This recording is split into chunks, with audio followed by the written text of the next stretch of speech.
এখন আমরা যে জায়গাটা দাঁড়িয়ে আছি এটা ভদ্রকালীর শিবতলা, একটা চায়ের দোকান। এটাকে বলা ইটখোলা বলে একটা জায়গা, ও পাশটায় গঙ্গা। এখানে সামনে চায়ের দোকান, সাধারণ মানুষজন এসেছিলেন সকালবেলায়, যেটা হয় আর কি, ঘুরতে এসছেন। আমরা তাদের সঙ্গে কথা বলছি। এটা শ্রীরামপুর লোকসভা কেন্দ্র। সাধারণ মানুষের সঙ্গে কথা বলে আমরা জানতে চাইব আজকে, এটা আমাদের মূল বিষয়, যেটা প্রতিদিন ভোরে হয়, হাওয়া কেমন। আচ্ছা, আমরা এই অঞ্চলে এসেছি, তো আজকে তো বহুদিন ধরে তপ্ত ছিল, গরম ছিল, তো গরম তো তেমন নেই। এখন হাওয়া কেমন? হাওয়া ঠিকই আছে, হাওয়া তো ভালোই আছে। এখন এদিকের হাওয়া এখন বিজেপির পক্ষেই। কেন, কল্যাণ ব্যানার্জিকে যেটা দেখেছি আমরা, 15 বছর উনি কোনো কাজ করেনি, এবং বর্তমান দেখছি যে উনি যে কথাগুলো বলছেন, উনি কি করেছেন তার কোনো রকম কিছু বলছেন না। উনি সমস্ত দলীয় যারা প্রার্থী হয়েছেন তাদের নামে কুৎসা এবং তার ব্যক্তিগত আক্রমণ করে যাচ্ছেন। এবং বিগত 15 দিনে আমরা যা দেখলাম, উনি কাজটা করেনি কিছু, সবার মিম করে গেছেন এবং মমতা ব্যানার্জির সাথে ঘুরে ঘুরে বেরিয়েছে। তো বর্তমানে পশ্চিমবাংলায় যে অবস্থা আমরা দেখতে পাচ্ছি, শিক্ষা, রেশন, সেখান থেকে আমরা দাঁড়িয়ে যেটা বুঝতে পারছি যে হাওয়া এখন বিজেপির পক্ষে। বিজেপি যেহেতু এখন পর্যন্ত পশ্চিমবাংলা ক্ষমতা আসেনি, একবার আমরা দিয়ে দেখব যে পশ্চিমবাংলায় বিজেপি আসলে পরে কী করা যায়। 15 বছর তো দেখা হলো, এবার দেখছি আমরা যে বিজেপিকে দিয়ে 15 বছর দেখেছেন, এবার বলছেন একটু হাওয়া এদিক ওদিক হওয়াই ভালো। আর মানে এই হাওয়াটা ভালো লাগছে না, মানে এই গরম ছিল তো, এবার বলছে একটু ঠান্ডা দরকার। কি বলছেন দিদি, আপনি কি বলছেন? আমিও এটাই বলতে চাই যে এর আগে 34 বছর সিপিএম আমাদের এই রাজ্যে শাসন করেছিলেন। তখন তৎকালীন কেন্দ্রীয় যে সরকার ছিল, কংগ্রেস সরকার, তারা সবসময় তাদের বিরোধিতা করে গেছে এবং রাজ্যের উন্নতির থেকে তাদের বিরোধিতাটাই বেশি প্রাধান্য পেয়েছে।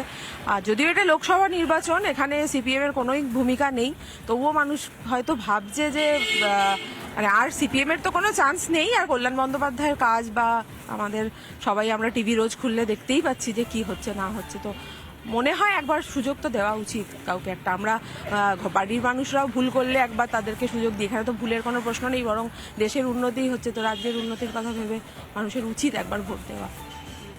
কাকে ভোট দেওয়া উচিত? বিজেপিকে অবশ্যই। আমি ইউথ হিসেবে সবাইকে বলবো যে তাকেই, মানে বিজেপিকেই আনা উচিত এই রাজ্যে, একবার সুযোগ দেওয়া উচিত। মোটামুটি আমরা দুজনের সঙ্গে কথা বললাম, দুজনেই বলছেন বিজেপিকে আনা উচিত। এদিকে হাওয়ার তার মানে বিজেপির দিকে, যে এই চায়ের দোকানটা যেখানের সঙ্গে কথা বলছি তাদের অনেকেই বলছেন বিজেপি দিকে। দাদা কি বলছেন, হাওয়া কোন দিকে?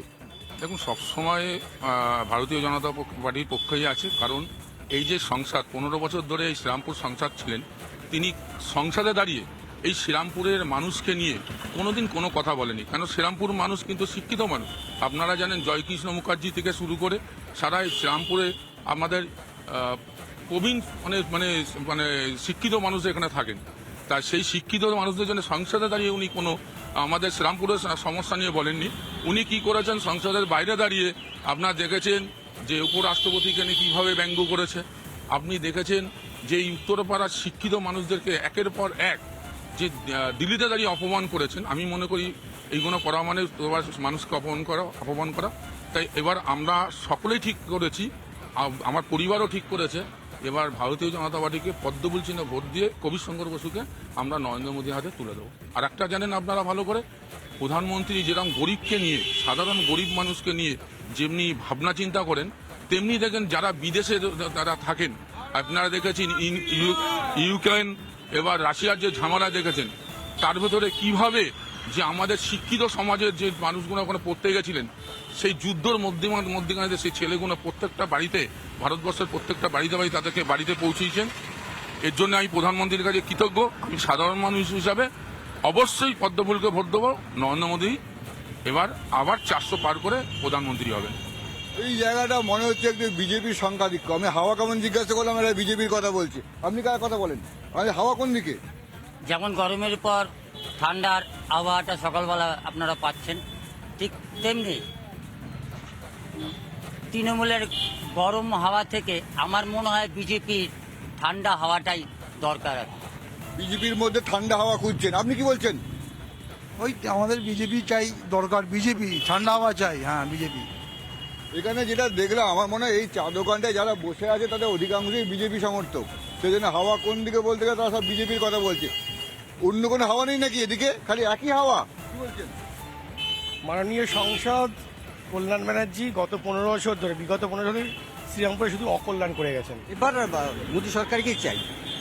হ্যাঁ, সাধারণ মানুষ বলছে মোদী সরকার এমনি সেন্ট্রালে বসছেনি, এটা লোকসভা ভোট, এখানে কবির শঙ্করকে ভোট দিয়েই জেতা উচিত।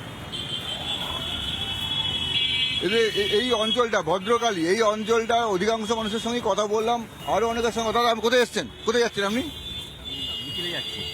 মিছিলে যাচ্ছেন? মিছিল। আচ্ছা, সেই জন্য আপনারা এখানে জমায়েত হয়েছেন। ও, আপনি বিজয়ী করেন। সাধারণ মানুষ কে আছেন? সাধারণ মানুষ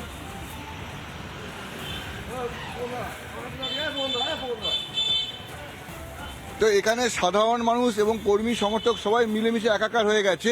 তো আমরা মানে যাদের সঙ্গে কথা বললাম তাদের অনেকেই মানে সাধারণ মানুষ, অনেকেই সমর্থক। তো মোটামুটি যে জিনিসটা আমরা বুঝলাম যে এই অঞ্চলের মানুষের ভদ্রকালী এই অঞ্চলটা, অন্তত এই চায়ের দোকানে এই এলাকার অঞ্চলের মানুষরা বলছেন যে হাওয়া বিজেপির দিকে, অর্থাৎ এবং তারা কিছু কথা বললেন যে কথাগুলো বললেন, এতদিন গরম হাওয়া ছিল, এবার একটু ঠান্ডা হাওয়া দরকার। এই ঠান্ডা হাওয়ার খোঁজে তারা বিজেপিকে ভোট দেবেন, হাওয়া বিজেপির দিকে। হাওয়া কেমনের প্রতিদিন আমরা খোঁজ নেব। আজকে এই যে শ্রীরামপুর লোকসভা কেন্দ্র, সেখানকার যে ভদ্রকালী অঞ্চল, সেখানকার সাধারণ মানুষের সঙ্গে কথা বললাম, তারা সকলেই বলছে হাওয়া বিজেপির দিকে। হাওয়াটা ঠিক কেমন সেটা বোঝার চেষ্টা করলেন আমাদের সিনিয়র এডিটর শুভ্রাংশু চ্যাটার্জি। সত্যি হাওয়া ঠিক কেমন রয়েছে সেটা জানা যাবে আগামী 4 জুন, তাই তো সন্তু? আর সেদিকে তাকে গোটা দেশ, গোটা বাংলা মানুষ জানতে চায় তাকে সুরক্ষা কে দেবে, মানুষ জানতে চায় তাকে পরিষেবা কে দেবে। আর সেই কথা ভেবেই মানুষ দাঁড়াবে ভোটের লাইনে। আজ এখানেই 4টা ভোট শেষ করছি, কিন্তু আপনার নজর থাকুক রিপাবলিক বাংলা, এবং আগামীকাল ঠিক সকাল 8টায় আপনার নজর থাকুক 4টা। একদমই তাই।